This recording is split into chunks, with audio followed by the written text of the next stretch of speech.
There's a question I need you to sit with for a second. How well do you actually know the people living next to you? Not their name on a mailbox, not a wave from the driveway. I mean, really know them. What they sound like when they're scared. What their house smells like. Whether the person who came home on a Tuesday night in November was actually the same person who left on Monday morning. This is the story of Marcus Hale, a 34-year-old electrician from a quiet town in rural Pennsylvania. And what happened to him and what happened to his neighbor in the 15 days following a hiking trip that Marcus came back from alone. Marcus is real. The police report is real. What's in that report? You're going to wish wasn't. Marcus and his neighbor, a man named Dale Greer, had been friends for almost a decade. Not close friends, the kind where you know too much about each other's business. More like good neighbor friends. The kind where Dale would grab Marcus's mail when he went on trips. The kind where Marcus would help Dale drag a dead car battery out of the driveway without being asked. Comfortable. Easy. The way good neighborhoods should feel. In October of 2019, Marcus and Dale planned a 4-day hiking trip through Allegheny State Forest. Nothing ambitious. They'd done it twice before. Familiar trails. They knew the terrain. They left on a Friday, just the two of them. 2 guys with day packs and a cooler of cheap beer. Marcus came home on Saturday, 1 day into a 4-day trip, alone. His wife Sarah said he looked fine when he came through the door. A little tired, she thought, but fine. He told her Dale had twisted his ankle on the trail and decided to turn back early. That they'd split up because Dale insisted he was okay to drive himself home. Sarah didn't think much of it. She asked if Dale was all right. Marcus said yeah. She made dinner. They watched TV. He went to bed early. Here's where it starts. That same night, Sarah woke up at 2:47 in the morning to a sound she couldn't identify. She described it to investigators later as someone reading from a script. Words that sounded like language but weren't landing right. Like the rhythm was there but the meaning was missing.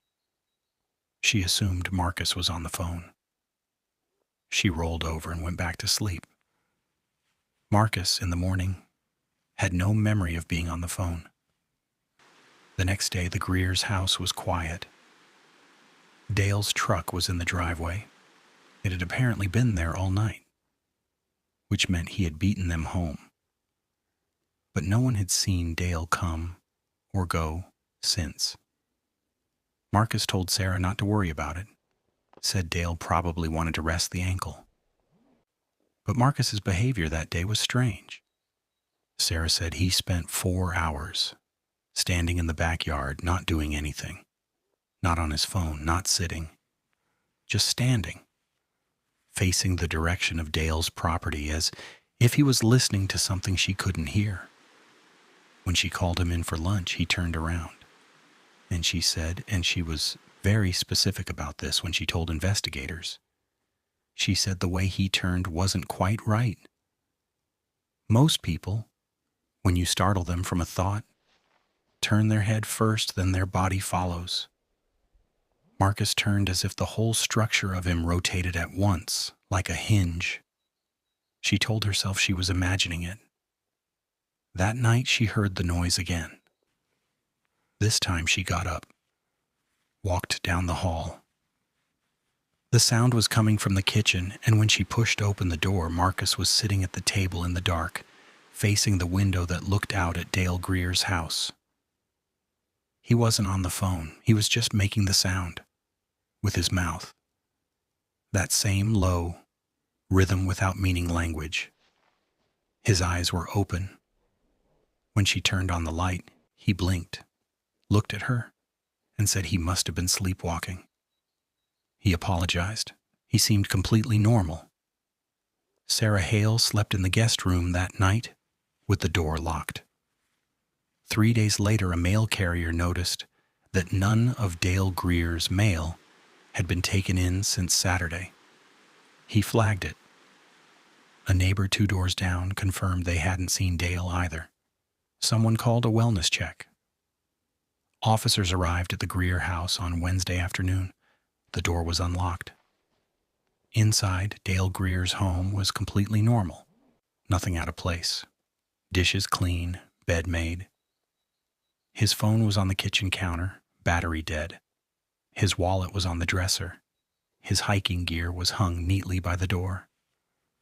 Dale Greer was not there. He has never been found.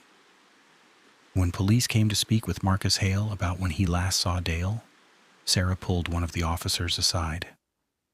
She told him everything, the sleepwalking, the standing in the yard, the sound, the way he moved. The officer asked if she was frightened of her husband. She paused for a long time. Then she said, "I'm not frightened of Marcus. I'm frightened that Marcus isn't in there anymore." Officers did a quiet background search. They cross-referenced cell tower pings from Marcus and Dale's phones. Marcus's phone tracked back to the trailhead on Saturday morning just as he said. Then it went dark for a few hours. Then it pinged a tower near home mid-afternoon. Dale's phone stopped transmitting Friday night. 13 miles inside the forest. 13 miles. On a trail that Marcus had Dale turned back from near the beginning. Here's the part of this story I keep coming back to.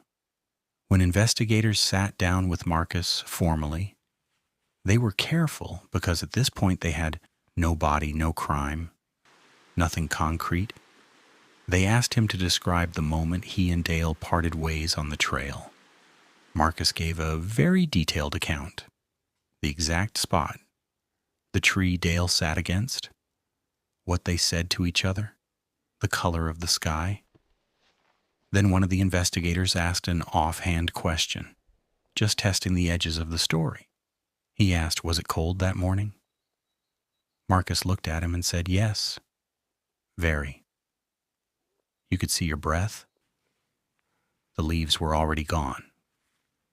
The investigator wrote something down and moved on. After the interview, he pulled his notes and checked the weather records for the Allegheny Forest that Saturday morning. It was 58 degrees, clear sky, no frost. The leaves were still on the trees for another week. Marcus Hale had described a scene that wasn't there. But he hadn't made a guess. He hadn't hedged. He had described it with absolute certainty. The color of the sky, the sound of his boots in the frost, a frost that didn't exist. He had described being somewhere else. Sarah left the house to stay with her sister 3 days later. She told investigators 2 things on her way out. First, in the weeks since Marcus came home, she had noticed he never ate in front of her. Not once. He would sit at the table, he would put food on his plate, but she never saw him actually put anything in his mouth. The night before she left, she had found Marcus's hiking boots in the closet. She almost didn't think anything of it. Then she turned them over. The soles were perfectly clean.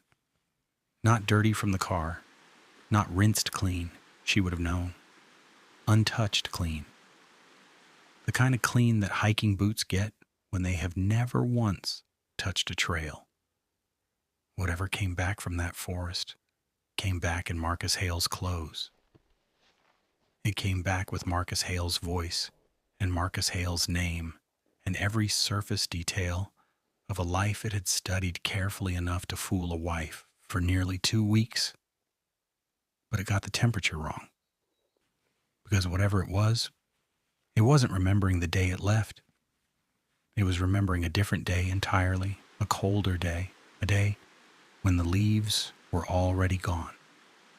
The day it was actually there, in that forest, before Marcus ever arrived, Marcus Hale was never charged with anything. Dale Greer was never found.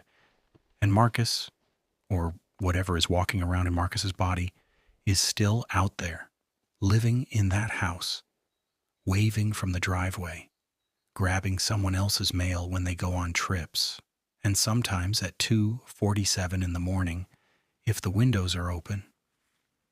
You can almost hear it practicing, learning the right words, getting the details right, getting closer. Stay safe out there. Lock your doors. And the next time your neighbor comes home from a trip, look at their shoes.